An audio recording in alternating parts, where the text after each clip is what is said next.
मेरा आपसे सवाल यही है कि आपके अंदर इतनी ऊर्जा आती कहां से है?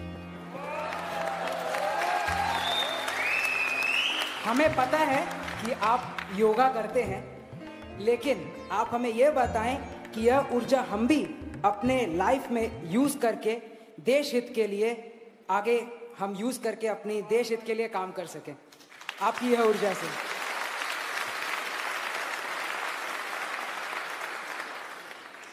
इसके कई जवाब हो सकते हैं।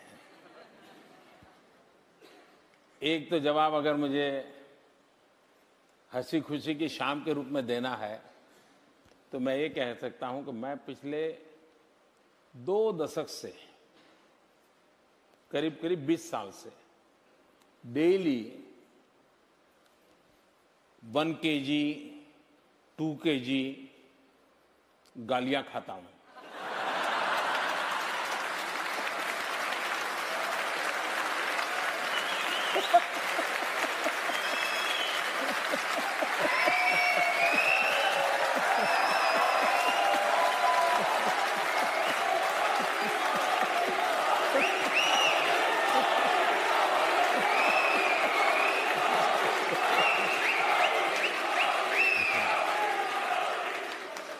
लेकिन सीधी सीधी बात मैं बताता हूं, सरल।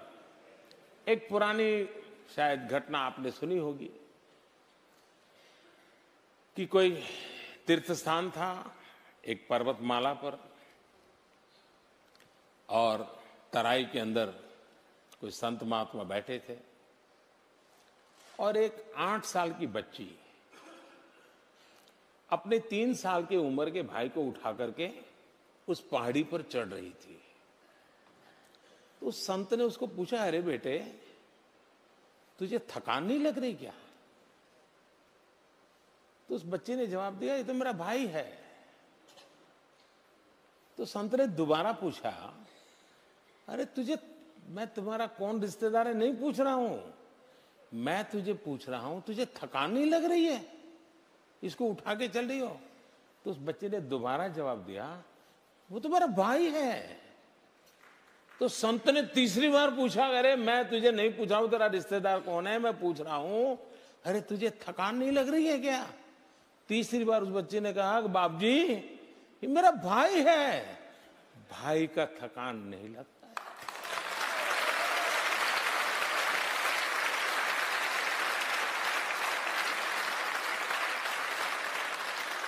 मेरे लिए 125 करोड़ देशवासी ये मेरा परिवार है।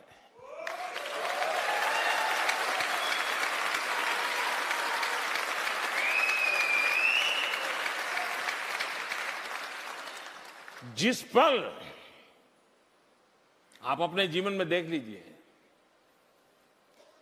जहां पर आप अपनापन अनुभव करते होंगे, कितने ही थक करके आए होंगे, सोने का मन करता होगा, शरीर साथ नहीं देता होगा, लेकिन टेलीफोन आ जाए कि आपके भतीजे को कुछ हुआ है, अस्पताल है, सारी थकान मिट जाती है, स्कूटर लेकर के आप भागते हैं, रात भर उसकी सेवा में लगे रहते हैं।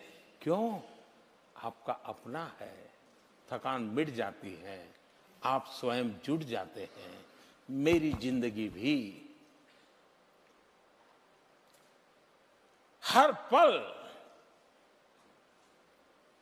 शरीर तो शरीर का धर्म करता ही है, लेकिन उसी पल मुझे ध्यान में कोई अपनों के लिए, कभी त्रिपुरा से कोई खबर, कभी केरल से कोई खबर, कभी दिल्ली से कोई खबर, तो फिर मन करता है, अरे उठो यार, चलो दौड़ो।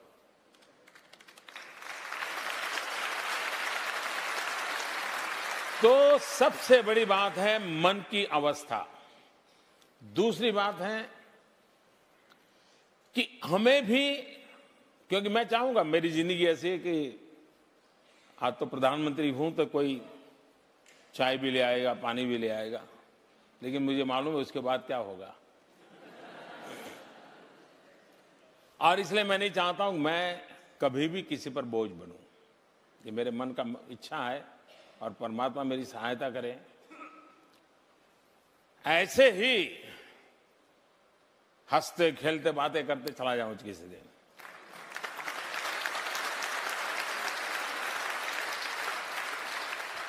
जिंदगी में किसी पर बोझ न बनूं और इसलिए शरीर को जितना फिट रख सकता हूं, शरीर से जितना काम ले सकता हूं, जितने नियमों का पालन कर सकता हूं, जितना भी मैं सीख पाया हूं, उसको मैं जीने का प्रयास करता हूं। और मैं सभी नौजवानों से कहना चाहूंगा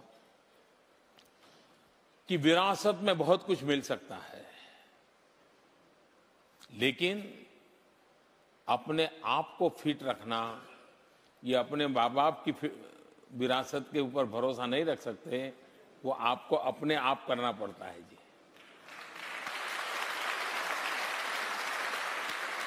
वो विरासत में आपको ऊंचाई दे सकते हैं, विरासत में चमड़ी का कलर दे सकते हैं, विरासत में बढ़िया आंखें दे सकते हैं, नाक नक्शे दे सकते हैं, लेकिन भीतर की तबीयत तो आपको संभालनी ही होती है। और मेरा अनुभव कहता है कि एक डिटैचमेंट जो होता है वो अपने आप एक बहुत बड़ी ताकत होता है। और दूसरा, नियमों से जिंदगी जीने से आप जिस काम के लिए निकले हो उस काम के लिए अपने आप को योग्य बना सकते हो। हमने जहां है वहां किसी पर बोझ नहीं बनना चाहिए। हो सके उतना हमने जीवन ऐसा जीना चाहिए कि कभी किसी पर बोझ न बने।